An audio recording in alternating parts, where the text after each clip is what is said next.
क्यों नहीं हिल पाया? ये धनुष क्यों नहीं हिल पाया? और जब जैसे ये कहते हैं कि सब राजाओं ने एक साथ धनुष को तोड़ने की कोशिश की फिर भी नहीं हिला पाए, तो वाकई में ये भोले बाबा का महाधनुष था। तो जितने हाथ लगते उतना ही बड़ा होता चला जाता था।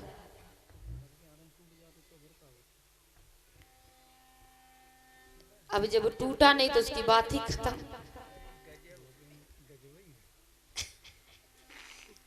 बोलिए वृंदावन में हरिलाल की। इधर क्या हुआ है, आज राजा जनक ने ये देखा है तो उनको बड़ा कष्ट हुआ। आज वो कहने लगे हैं कि मैं समझ गया, मैं समझ गया। और क्या बोले हैं, सब समझ लिया उन पुरखों की, संतान में वीरता थी नहीं। मैं खुले शब्द में कहता हूँ पृथ्वी पर कोई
लोग यहाँ पर क्यों बैठे हैं?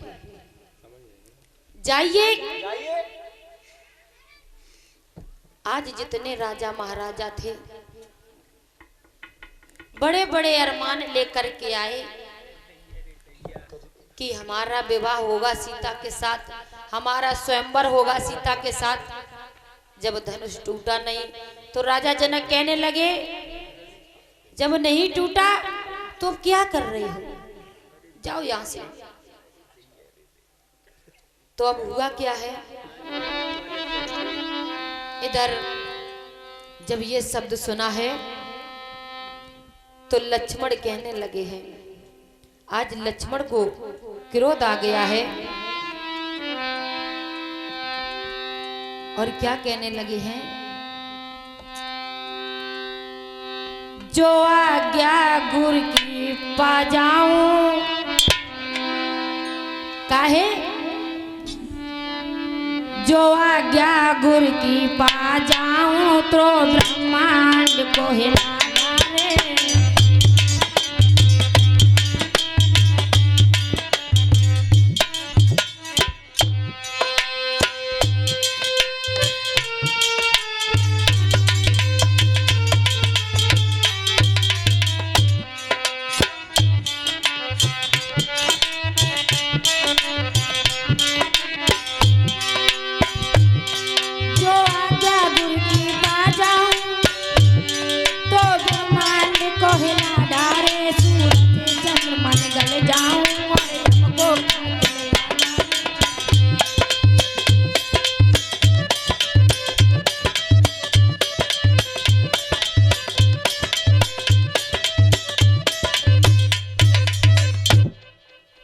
आज लक्ष्मण जब क्रोध में हो गए तो विश्वामित्र कहने लगे, बैठ जाओ, क्यों व्यर्थ में इतना क्रोध कर रही हो, बैठ जाओ।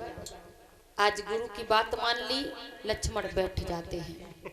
तो आज उसी समय विश्वामित्र राम से कहते हैं कि बेटा राम, अब तुम खड़े हो जाओ और राजा जनक का जो भ्रम हो चुका है कि कोई पृथ्वी पर वीर नहीं है। अब इस शंका का समाधान करो बेटा। तो उसी समय श्री राम खड़े हो जाते हैं, गुरु के चरणों को स्पर्श करते हैं और आज्ञा पाते हैं गुरु की। तो हुआ क्या है, आज जब राम उस रंगभूमि में खड़े हुए हैं तो जो राजा महाराजा थे वो हंसने लगे कि बताओ, हमसे वीर ने ये धनुष नहीं तोड़ पाया है, ये छोटा सा बालक क्या धनुष तोड़ पाएगा। तो हुआ क्या है, किसी ने कुछ कहा, किसी ने कुछ कहा, पर श्री राम ने कुछ नहीं कहा, अपने गुरु की आज्ञा ली और धनुष के पास खड़े हो गए। आज श्री राम ने धनुष को उठाया है और तीनों लोक तरफ घुमा दिया और उसके बाद में प्रतिज्ञा चढ़ा दी है। तो महाराज जब प्रतिज्ञा चढ़ा दी तो महाराज धनुष तो टूट ही जाएगा। प्रतिज्ञा जानते किसको कहते हैं? जो धनुष में यूं करके, यानी कि यूं तरह मुड़ा होता ना, जो डोरी लगी होती है, उसको ही प्रतिज्ञा कहते हैं। आज श्री राम ने क्या किया, आज प्रतिज्ञा चढ़ाई है तो महाराज धनुष टूट गया। तो सभी लोग तालियां बजा के बोलिए सियावर रामचंद्र की, बोलिए भक्त और भगवान की।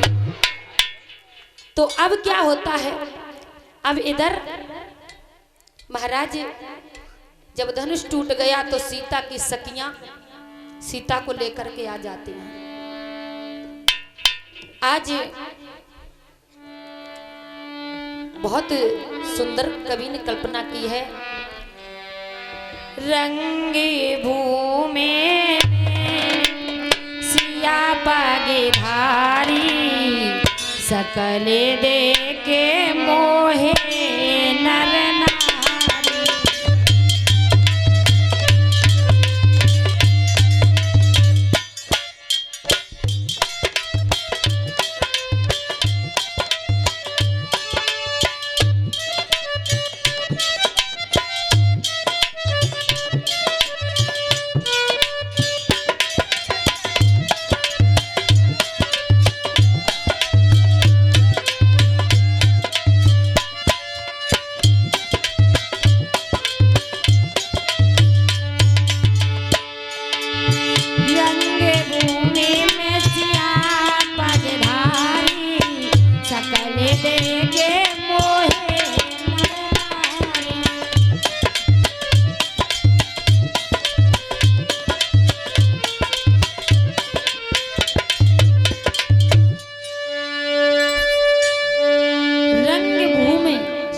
पगधारी सकल देख मोहे नर नारी। महाराज इसका मतलब क्या हो गया? आपने रामायण तो जरूर पढ़ी होगी, हमने नहीं पढ़ी, सही बात बताएं तो कुछ लोग कहते हैं, जैसे कि जिसने नहीं पढ़ी, नहीं समझ में आती है, कहते हैं कि सिया जब आई हैं कि उनके पैरों में पायल पिनी है तो इसीलिए कहते हैं रंगभूमि सिया पग धारी। ऐसा नहीं है, रंगभूमि में सीता और पगधारी, पगधारी किसका नाम है? महाराज किसका नाम है? राम का नाम पगधारी है। तो दोनों की शकल देख करके जो भी नर नारी थे वो मोहित हो गए कि प्रभु ने कितना सुंदर रूप बनाया दोनों का, जैसा कि आज दिन तक कभी देखा ही नहीं है। बोलिए वृंदावन बिहारी लाल की।